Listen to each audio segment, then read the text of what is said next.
आपल्या पुढच्या बातमीकडे, काकांना पाडलंच पाहिजे असं अप्रत्यक्ष विधान उपमुख्यमंत्री अजित पवारांनी केलं होतं, तर त्यांच्या टीकेला आता आमदार जितेंद्र आव्हाड आणि खासदार अमोल कोल्हेंनी उत्तर दिले। अजित पवारांना काही माहिती नसतं, त्यांनी कुणीतरी सांगतं आणि त्यानंतर ते अशी उत्तरं देतात, अशी टीका आव्हाडांनी अजित पवारांवर केली।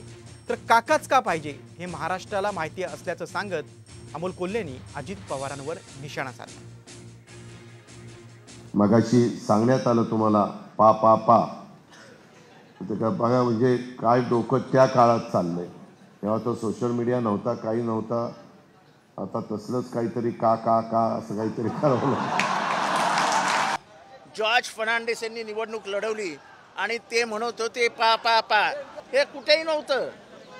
अजित पवारांना कोणी येऊन कानात सांगतात ते बोलून जातात आणि म्हणतात काका का काका का, कारण गद्दार पुतण्या निघाला आणि याच पुतण्याला विचारा सांगावं लागेल काका का असं करताय, मला माफ करा।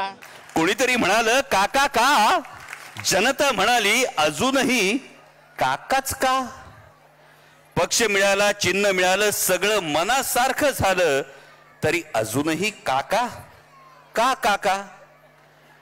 बोलता धनी बोलवता धनी पुरेपूर जाणतो, जे कोण बोलत असतील बोलवता धनी पुरेपूर जाणतो काका का, पण महाराष्ट्राला पक्क ठाऊक आहे काकाच का।